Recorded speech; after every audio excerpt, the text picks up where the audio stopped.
क्या गेमिंग एक करियर हो सकता है? याद है वो दिन जब होमवर्क छोड़ के काउंटर स्ट्राइक खेला करते थे और घर में अक्सर एक ही आवाज गूंजती थी। हाँ, ये ताना शायद बहुत से लोगों ने सुना होगा। उस जमाने में कौन सोच सकता था कि गेमिंग का असली पोटेंशियल क्या है, लेकिन अब तो पूरी बाजी ही पलट चुकी है। आज हम इसी सवाल का जवाब ढूंढेंगे। गेमिंग अब सिर्फ एक हॉबी नहीं रही, ये एक बिल्कुल लॉजिकल करियर ऑप्शन बन गया है। तो चलिए आज समझते हैं कि ये इंडस्ट्री असल में कितनी बड़ी है, इंडिया में इसका क्या भविष्य है, और अगर कोई इसमें अपना करियर बनाना चाहता है तो उसके पास क्या-क्या रास्ते हैं। तो सबसे पहले ये समझते हैं कि ये इंडस्ट्री कितनी बड़ी है, क्योंकि यकीन मानिए ये हमारी सोच से कहीं कहीं ज्यादा बड़ी है।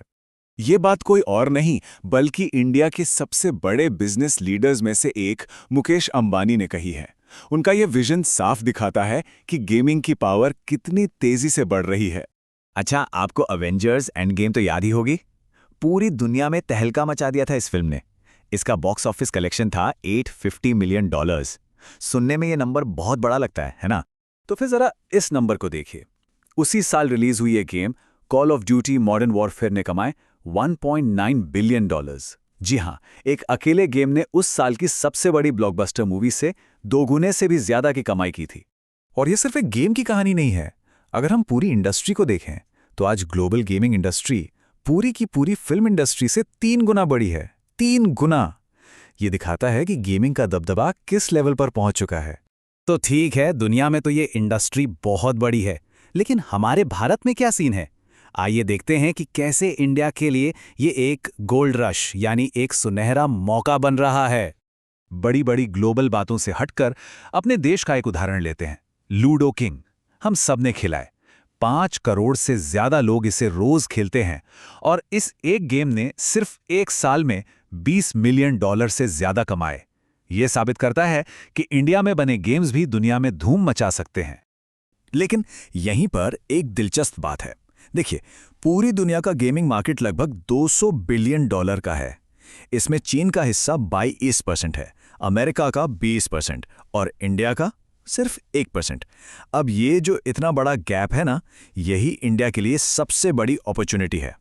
सोचिए, भारत में 50 करोड़ से ज्यादा गेमर्स हैं और ये इंडस्ट्री हर साल 27% की जबरदस्त रफ्तार से बढ़ रही है। ये नंबर्स चीख कर कह रहे हैं कि आने वाला वक्त इंडिया के गेमर्स और गेम डेवलपर्स का है। तो ये तो साफ है कि मौका बहुत बड़ा है, पर सवाल यह है कि इस मौके को भुनाया कैसे जाए, इस इंडस्ट्री में एंट्री कैसे ली जाए। चलिए कुछ प्रैक्टिकल करियर ऑप्शंस को समझते हैं। और अच्छी खबर यह है कि अब सरकार भी इस सेक्टर को बहुत सीरियसली ले रही है। ये जो एवीजीसी टास्क फोर्स बनी है ना, मतलब एनिमेशन, विजुअल इफेक्ट्स, गेमिंग और कॉमिक्स, ये इसी बात का सबूत है कि अब इस इंडस्ट्री को प्रॉपर सरकारी सपोर्ट मिल रहा है। मोटे तौर पर इस इंडस्ट्री में करियर बनाने के 3 मेन रास्ते हैं। पहला है प्रोज्यूमर, दूसरा फ्रंट एंड क्रिएटर और तीसरा बैक एंड डेवलपर। चलिए एक एक करके तीनों को समझते हैं। प्रोज्यूमर, ये शब्द बना है प्रोफेशनल कंज्यूमर से। मतलब ये वो लोग हैं जो गेम खेलने को ही अपना प्रोफेशन बना लेते हैं। ये बड़े बड़े टूर्नामेंट्स खेलते हैं, यूट्यूब या ट्विच पर लाइव स्ट्रीमिंग करते हैं और गेम्स का रिव्यू करके पैसे कमाते हैं। लेकिन हाँ, प्रोफेशनल गेमर बनना किसी प्रोफेशनल एथलीट बनने से कम नहीं है। इसका एक पूरा प्रोसेस है। पहले एक गेम चुनकर उसमें मास्टर बनो, फिर अपनी एक कम्युनिटी बनाओ, टूर्नामेंट्स जीतो और फिर बड़े बड़े ब्रांड से स्पॉन्सरशिप्स हासिल करो। ये एक लंबा और मुश्किल सफर है। पर गेमिंग में करियर का मतलब सिर्फ खेलना ही नहीं है। अगर किसी को डिजाइनिंग, कहानी लिखने या आर्ट में मजा आता है तो वो फ्रंट एंड में गेम डिजाइनर या एनिमेटर बन सकता है। ये वो लोग हैं जो गेम को सुंदर और मजेदार बनाते हैं। और अगर कोई कोडिंग, डेटा और टेक्नोलॉजी में माहिर है तो बैकएंड में कोडर या डेटा एनालिस्ट के तौर पर बेशुमार मौके हैं। ये वो लोग हैं जो गेम का इंजन चलाते हैं। लेकिन रुकिए, हर चमकती चीज सोना नहीं होती। जहां इतने सारे मौके हैं, वहीं इस इंडस्ट्री के कुछ खतरे भी हैं, जिनके बारे में जानना और सावधान रहना बहुत बहुत जरूरी है। देखिए, सबसे बड़ा खतरा उन ऐप्स से है जो गेमिंग के नाम पर असल में गैम्बलिंग यानी जुए को बढ़ावा देते हैं। अब सवाल ये उठता है कि एक असली गेम और एक जुए वाले ऐप में कोई फर्क कैसे करे। इसका एक बहुत ही सिंपल टेस्ट है। किसी भी गेमिंग ऐप को डाउनलोड करने से पहले खुद से ये 3 सवाल पूछिए। पहला, क्या इसमें असली पैसा लग रहा है? दूसरा, क्या जीत पूरी तरह किस्मत पर टिकी है या हमारे स्किल और फैसलों पर? और तीसरा, क्या प्रैक्टिस करने से हम इसमें बेहतर हो सकते हैं? अगर दूसरे सवाल का जवाब किस्मत है और बाकी दो का हाँ, तो बहुत मुमकिन है कि वो गेम नहीं, जुआ है। इससे दूर रहने में ही भलाई है। तो हमने इंडस्ट्री का साइज देख लिया, करियर के रास्ते समझ लिए और इसके खतरों को भी जान लिया है। अब इन सब बातों को जोड़कर देखते हैं कि भविष्य की तस्वीर कैसी दिखती है।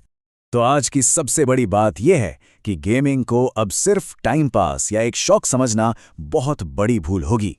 ये एक सीरियस, लॉजिकल और बहुत ही एक्साइटिंग करियर चॉइस है, जहां टेक्नोलॉजी और क्रिएटिविटी का कमाल का संगम होता है।